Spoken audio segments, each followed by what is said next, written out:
Hello friends, Marcy here. And as I am unboxing a package that I've had about 7 weeks, I ordered it in December. Yeah, and it was like a 2-week period to receive them because they were made to order after I placed my order. Anyway, I received it about the mid-January, about the 20th, somewhere around the 20th of January. And I've just been so busy and putting off sharing or using that here I am today. I'm going to open, and as I was opening this, I stopped. It's like, okay, I didn't want to do an unboxing, but this was too cute. It came from Australia, and of course there are 2 pens here. There's a little note. It says, "Good day, Marcel." I love it. Thank you for your order. I hope you enjoy the pens. And Happy New Year 2023. Signed by James Finesse, and he is the designer of these pens. I'm moving this because this is a blue or dark purple shimmer ink, and I'm hoping you can capture some of the shimmer. I just love the extra touch there. So pleased to have that little personal note. And let's move this out of the way.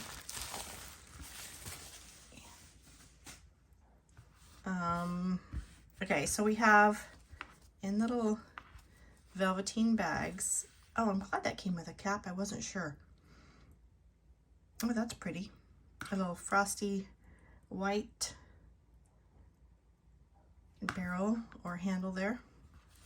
And the second. I wasn't sure which one I ordered. When I was doing oh, that's like the same design, but it's not frosty, it's clear. Cool. I don't even remember what I ordered. Isn't that terrible? Let me use this to lay them so they don't roll because there is no clip or stop on that. All right. When I ordered them, I'm wiping lint from the velveteen bag here. I first saw this one, but it was like a green color on Gary Eves' channel when he was doing the Diamine ink vent.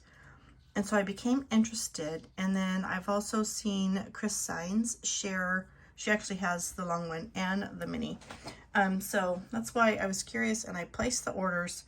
I'm anxious to use it. As you can tell, I have not used them by myself yet. Don't even know how to take the cap off. So this is a 1.1 stub nib. It's quite large, like a number 6. 1.1 stub, if you can see that. And the uniqueness of this pen, it doesn't barrel fill. It is a dip pen, but it will feed through capillary suction into this small chamber here for a lengthier writing session if you choose to write more with just a dip instead of filling pens. So, and these were ordered from Pensive Pens in Australia. James Finesse is the designer, and this one has the gold tint to it. I'm not seeing, oh, it's on the side. Okay, on the side it is a broad, and I was interested in having wetter dip pens for when I want to have more of an ink saturation in a test. So I have the 1.1 stub and a broad, and then I'm going to experience these with you, and then again kind of share the dip pens that I've been using. This is a glass pen that was like $6.99 from Amazon. I've had for some time. This was my very first dip pen. It is a glass nib, but there's more components to this pen that I need to share with you in a moment. When I ordered it from Jet Pens a few years ago, it was a Moonman, and now I've looked it up on the website to try to give a link for you. It is a Mahjong, but I will link all these pens in the description below. And then, of course, I have the 2 Aero Utsushi that I also ordered from Jet Pens. When I ordered these, I think I got them in the late summer, early fall. I was actually on a waiting list because they were out.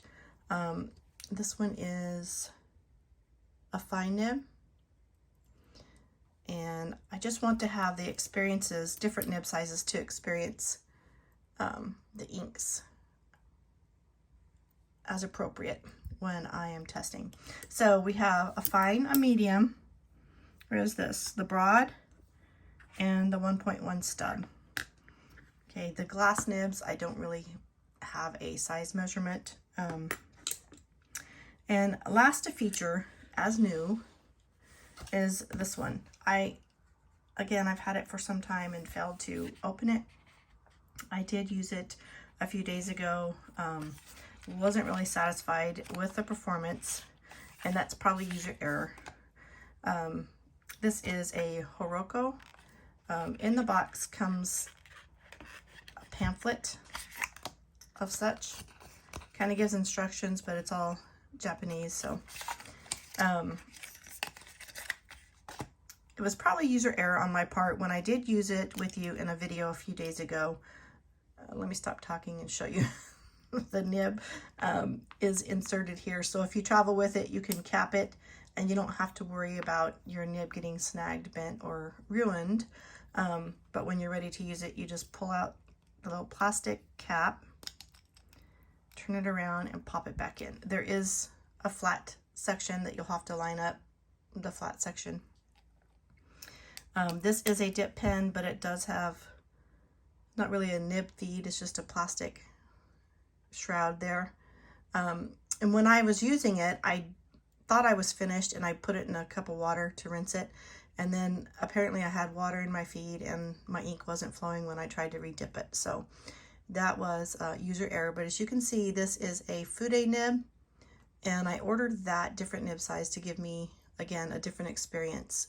So I have a variety of choices as I choose to use my dip pens. Okay, so let's get some paper and we'll start experiencing these in an ink test. All right, as I was going to grab my paper, I decided to grab the box to show you. If you do order this from Jet Pens, it not only comes with the glass dip nib. It can be an eyedropper pen. You can eyedropper this pen because it's plastic and plastic. This set actually comes with a converter and a nib. I'm trying to see, I have to pull that out. Nib and nib feed. So you can use it as an actual fountain pen, filling it up with your ink of choice. I'm not really seeing the nib size on here. It just says super. I don't know. Look on the side.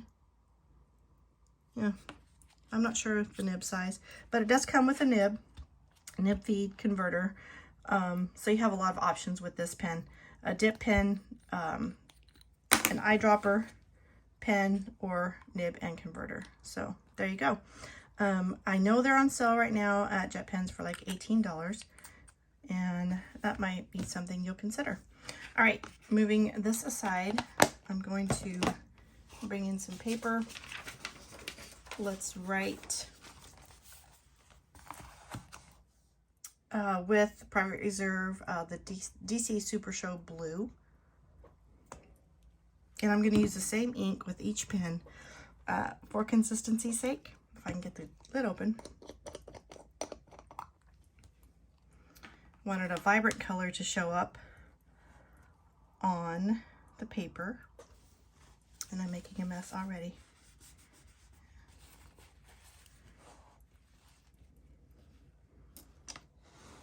Okay, first off, let's start with, let me arrange my setting here and try to get you closer to the paper so you can see without a smudge or a blur. Let's start with my very first pen. That's what we'll do. And I don't remember the model number to write it out, but I'm just going to say Mahjong glass nib.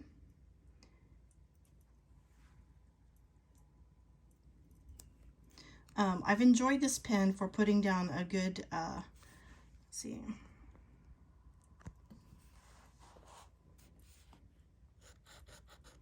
I've enjoyed this pen for putting down a good wet saturation of ink on my page.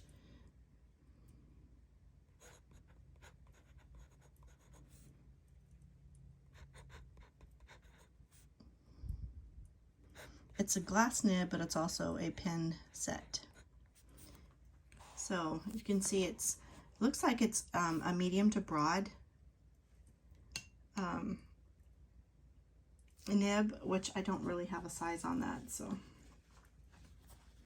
you'll have to make some estimations with me. The other good thing about this is it does have a cap for protection, so you could actually carry this with you as well or protect it. When it's laying on a table, it may roll because it does not have a clip, so always be careful. And then we're moving to the other glass nib. This is just a glass nib from Amazon. I'll try to look up the link. It was very inexpensive, and I don't have a name, so I'm just gonna say Amazon. It's not an Amazon brand though. It's just, I purchased it.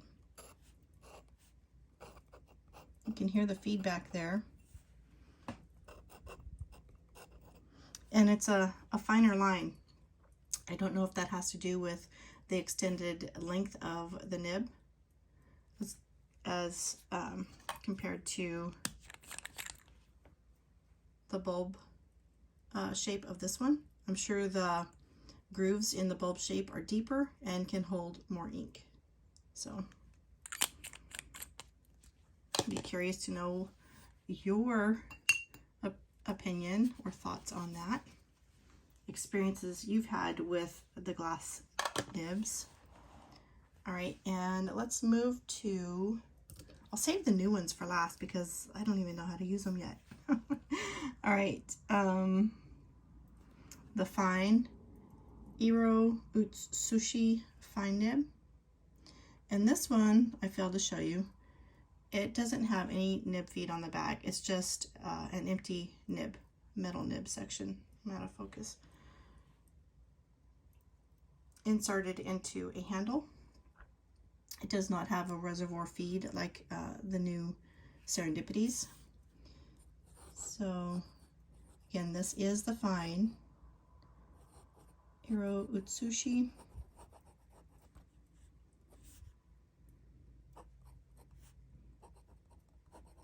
Fine nib, very similar to the glass nib, maybe a little finer. Especially, that's another thing about the Amazon purchased glass nib. It started out with a wider or a wetter line, and then it ended on a finer note there. So it wasn't consistent. Whereas this metal nib is consistent in the line width from beginning to end. And it does come with its little rubber plastic tube to protect it for storage. So just insert that there. And let's do the medium. This is, again, the Iro Utsushi. Sorry. It is, the name is labeled here on the barrel. I'm not sure if these nibs come in a variety other than fine or medium nib options. Iro Utsushi medium nib. Again, this one can put down a good gush of ink. If you wanted to see some shading or sheening properties on an ink, that's a nice nib to help you out with that.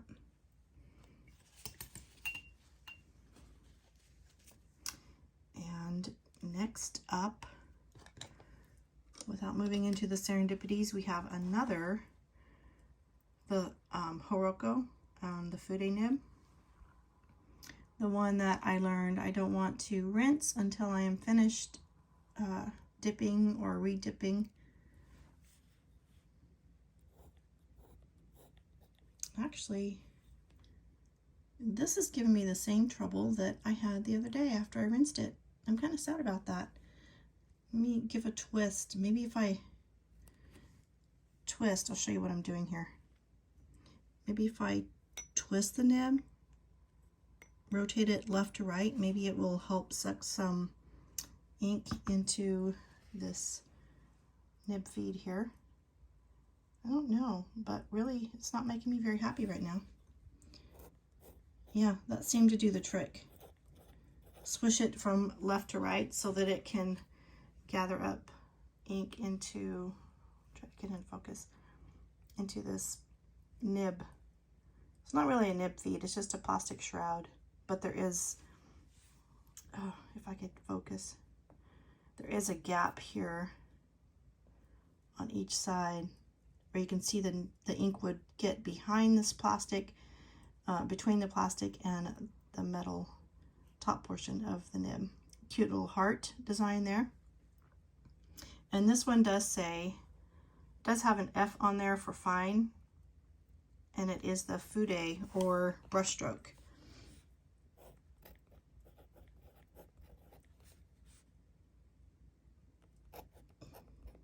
You hear the feedback. So just to show you a little bit about the performance of the Fude, because it's bent, it has a brush stroke, which could have line variation. You can see I got a little pool right there.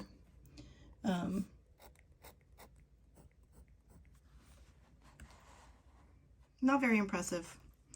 So I don't know if you have these Hiroko dip pens. If you're satisfied with them, I'd love to know, because I'm not impressed here with that performance.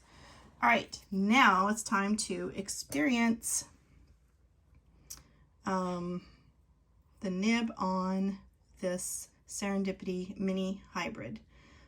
All right, so again, I want you to see there is this capillary action that can go up through a nib feed here. I'm not going to put too much ink in it because I'm not interested in a long writing session today.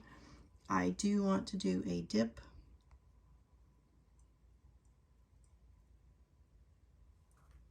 And this is the broad. Ooh, very smooth. Love that. Oh my goodness. Wow. I can spell. Okay.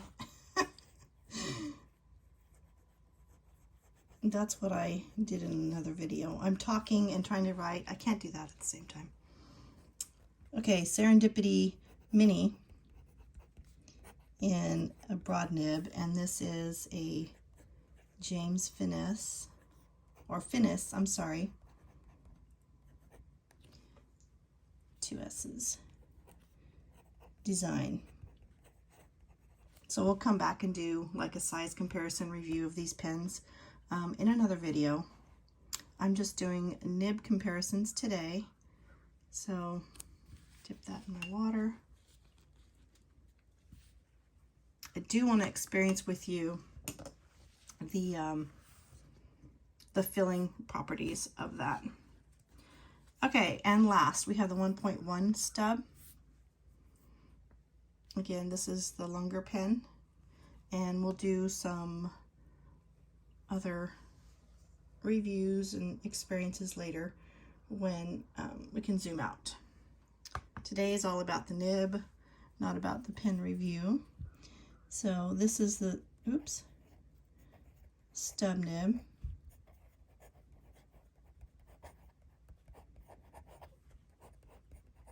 It's the hybrid.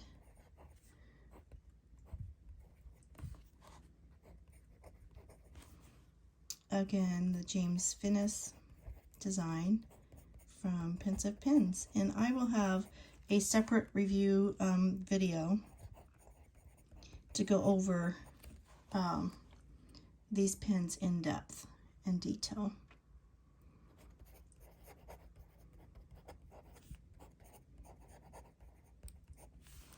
Maybe do a writing marathon, see what we can get, how many pages we can get out of a fill or a dip.